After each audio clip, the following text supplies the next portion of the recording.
Hola, buenos días. Iniciamos con este vídeo una serie dedicada a las consecuencias negativas de la política educativa llevada a cabo en los últimos 30 años en España, para entender por qué estamos como estamos.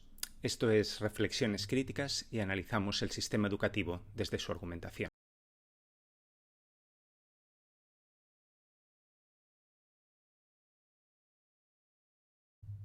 Comencemos por aclarar una cosa. Cuando digo que vamos a hablar de fracaso, me refiero exclusivamente a factores que explican un elemento que lastra el sistema educativo actual.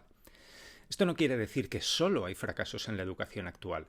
Ese discurso catastrofista es demasiado fácil y además es falso. El sistema educativo actual tiene más medios, más centros y más servicios que hace 30 años, y la educación tiene mayor capacidad de inclusión y es más integradora que la que me tocó vivir. Así que no nos vamos a recrear con la pintura de brocha gorda. Sin embargo, del mismo modo que sería falso afirmar que las reformas solo han traído fracasos, también sería falso sostener que estos, los fracasos, no existen. Hago esta afirmación porque el discurso dominante resalta los éxitos y solo los éxitos debido a su peculiar estructuración temporal. El resultado es una visión rosa de la educación y sin luces y sombras no se puede valorar un proceso de forma objetiva.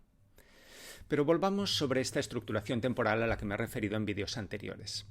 Para el discurso pseudopedagógico, el eje temporal se divide en un presente, que es exclusivamente el instante en que se habla, un pasado que engloba todos los sistemas pedagógicos anteriores en una única imagen, negativa, y un futuro que es el horizonte hacia el que nos debemos encaminar. El pasado se define como antiguo y como malo, mientras que el futuro se caracteriza como bueno y como moderno.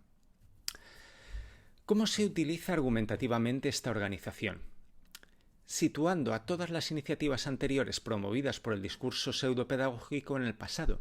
Por tanto, se equiparan a lo antiguo. De este modo, el discurso pseudopedagógico deja de considerarse responsable de ellas, porque siempre se orienta únicamente hacia el futuro, brillante, tecnológico, lleno de oportunidades, y no evalúa críticamente el resultado de sus propias propuestas pasadas, que igual no resultaron tan espectaculares como se prometían. Como consecuencia, este discurso se convierte en no falsable y por tanto en no científico, es decir, retórico o, en el peor de los casos, en ideológico. Al recuperar la historicidad vamos a intentar cargar al discurso pseudopedagógico con sus muertos para que empiece a responsabilizarse de ellos, al tiempo que vamos a ir liberando al pasado de esa famosa lista de los reyes godos que nos estudia desde hace 70 años. Señores pseudopedagogos, estén tranquilos. Sus aprendices, como ustedes los llaman, no es que no estudian ya el nombre de los reyes godos, es que ya no saben siquiera que existieron los godos. Dicho esto, empezamos.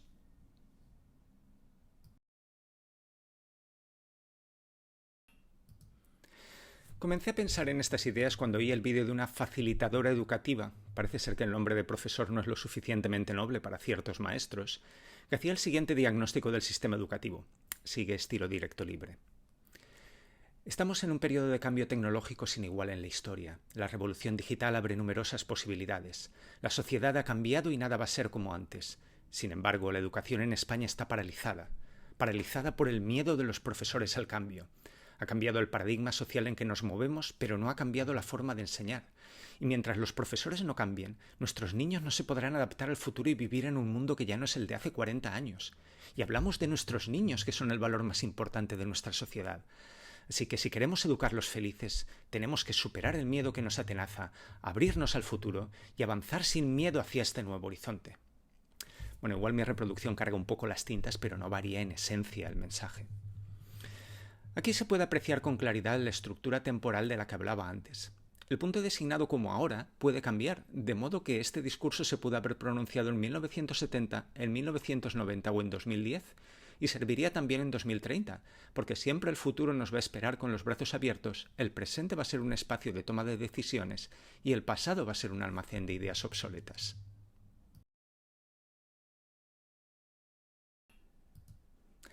¿Qué me parecía falso de este razonamiento y por qué me indignó? Tono emotivo aparte.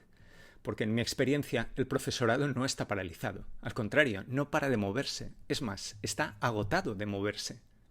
Entre paréntesis, en este como en el resto de mis vídeos me refiero al buen profesor, aquel que hace bien su trabajo y se preocupa por enseñar y por aprender, de igual modo que los empresarios cuando hablan de sí mismos se refieren a los buenos empresarios creadores de riqueza. Sé que hay malos profesores, igual que hay malos médicos, malos psicólogos, malos empresarios, pero las actitudes individuales impiden caracterizar el grupo. Paréntesis aparte. ¿Por qué se mueven los profesores? Invito a los oyentes de fuera del mundo educativo a que nos consideren como unos optimistas. En efecto, para enseñar hay que tener la firme convicción de que es posible mejorar el carácter de nuestros alumnos mediante la educación, independientemente de las condiciones en las que nos toque trabajar. Cuando un profesor pierde completamente su optimismo inicial, decide jubilarse, al igual que el artista que ya no le gusta cantar o el cura que pierde la fe. Pero al mismo tiempo que el profesor tiene fe en la capacidad de cambiar mediante la educación, es también muy autocrítico, porque se da cuenta de que hay muchas cosas que no sabe y de que las clases del año pasado se pueden mejorar al siguiente. Por eso las actividades y las explicaciones se suelen rehacer todos los años. Entre paréntesis, todo el que haya crecido en casa de un profesor sabrá que el domingo por la tarde se trabaja y que su padre o su madre o los dos a la vez se retiran a preparar clases.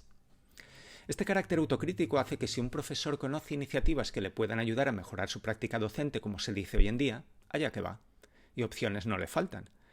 Además del estudio individual, puede estudiar la legislación educativa, acudir a cursos de formación, unirse a proyectos de innovación o explorar los nuevos recursos educativos.